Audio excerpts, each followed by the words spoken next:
Ini adalah 5 rekomendasi film dari Christopher Nolan menurut penonton awam seperti aku. Let's go!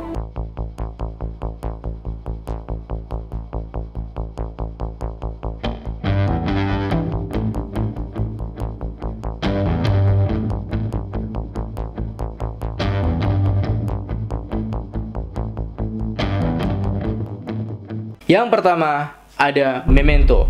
Sinopsisnya adalah ada seseorang pria yang istrinya itu dibunuh dan dia itu berambisi untuk nyari siapa pembunuh dari istrinya. Tapi masalahnya dia itu punya ingatan jangka pendek. Jadi dia mengharuskan untuk memfoto atau mentatu badannya untuk ingat, untuk bisa dibaca ulang kalau sewaktu-waktu dia ketemu dengan sesuatu yang clue-nya sama. Nah, kenapa ini jadi favoritku urutan kelima? Karena Memento itu pakai teknik directing film yang cukup berbeda. Alur yang dibawakan di film ini itu dari depan ke belakang. Ya karena ini pemerannya kan ceritanya ingatannya jangka pendek. Kalau kita pakai alur normal, otomatis kita sebagai penonton pas nonton, lah kan itu orang yang tadi, kok kamu lupa? Lah kan itu orang yang jahat tadi, kok sekarang kamu lupa kalau dia jahat? Ya kurang lebih gitu. Makanya kita disediakan alur dari depan ke belakang. Tapi satu lagi, di Memento ini pakai 2 teknik color grading, yaitu hitam putih dan berwarna. Bedanya apa? Color grading hitam putih itu alurnya maju, tapi color grading berwarna itu alurnya mundur. Jadi ending filmnya itu adalah tengah-tengah dari alur. Ya kurang lebih penjelasannya kayak gini. That's basically the end of the movie. This stuff is the black and white stuff. This is color. And this is running backwards as a series of jumps. And what we do is we cut between the two the whole way through. So we alternate scene here, scene there, scene there, scene there, scene there, scene there, and they meet towards the end of the film. Film yang kedua adalah The Prestige. Di sini mengisahkan tentang persaingan dari 2 pesulap yang terkenal pada zamannya, padahal mereka punya satu guru yang sama. Persaingan ini dimulai karena istri dari salah satu pesulap itu meninggoy karena ulah dari pesulap lainnya. Yang awalnya itu sebenarnya mereka sahabatan dan akhirnya mereka musuhan. Lalu persaingan dari sulap mereka berdua ini awalnya berlangsung secara sportif, tapi lama-kelamaan persaingan mereka nggak sehat. Bahkan memakan korban. Salah satunya ya tangan dari pesulap yang kedua itu putus. Ada jari dari penonton juga putus. Suatu ketika, pesulap yang kedua ini punya sebuah trik sulap teleportasi. Pesulap yang pertama nggak terima.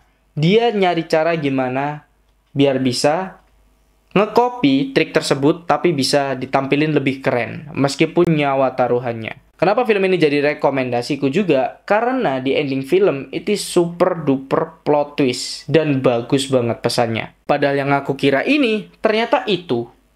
Jadi nggak kepikiran gitu loh. Dan juga di film ini karena unsurnya adalah sulap, kita sedikit lebih tahu tentang istilah-istilah sulap, trik-trik sulap, persaingan di dunia sulap. Jadi kita agak sedikit tahu dari film inilah. Tonton, rekomendasi banget. Yang ketiga adalah Tenet. Tenet ini agak susah ngejelasinnya. Intinya ada satu karakter namanya protagonis. Dia itu dikasih sebuah misi untuk kedamaian dunia. Sampai sekarang pun aku nonton ceritanya masih agak bingung, tapi aku tahu kok inti poinnya. Kenapa kok aku rekomendasiin film Tenet ini? Karena di film ini pakai konsep time travel yang menurutku cukup baru. Bayangin aja biasanya konsep time travel yang ada di luaran sana yang biasa ada di film-film itu pasti kan konsepnya kayak ngilang, terus tiba-tiba udah di masa depan atau tiba-tiba udah di masa lalu. Tapi di Tenet ini beda. Konsep time travelnya itu kita itu kayak bisa memutar balikan waktu. Gambarannya itu kayak di scene ini.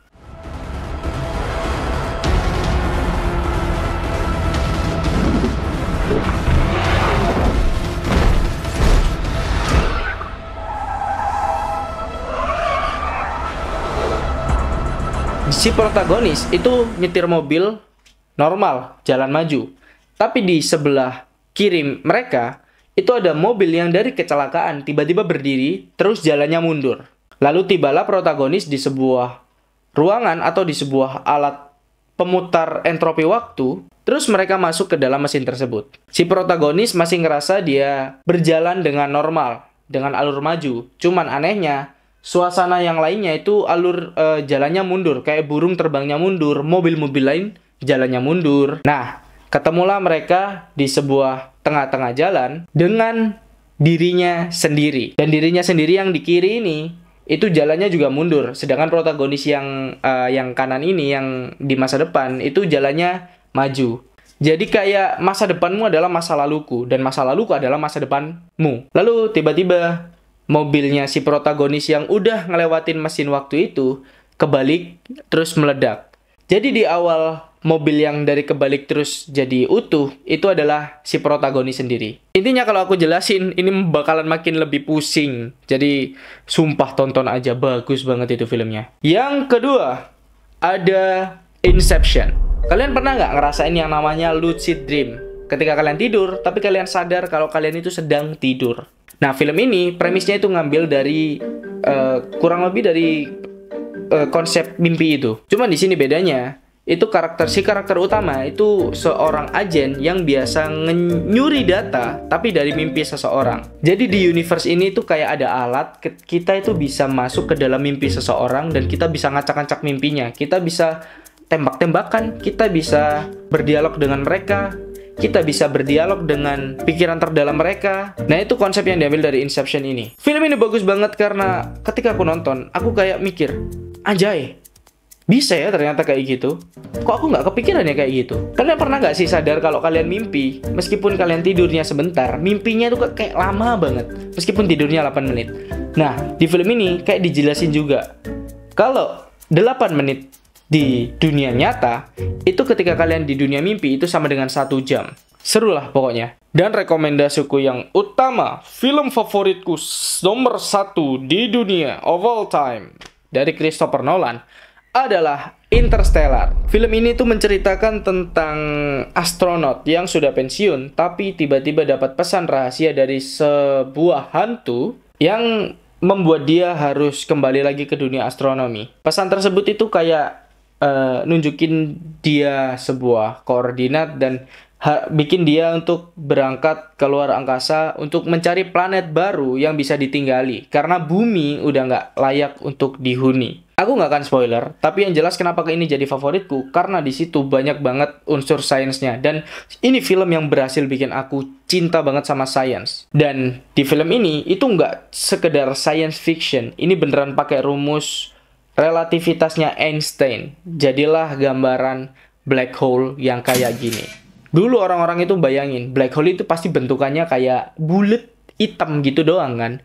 Ternyata kalau kita pakai teori relativitasnya Einstein lalu digambarin pakai CGI yang saat itu 2012, 2013 apa 2014 itu gambarannya kayak gini, itu banyak banget orang yang nge-hate. Kok gambarnya jelek gini sih? Kok gambarnya aneh?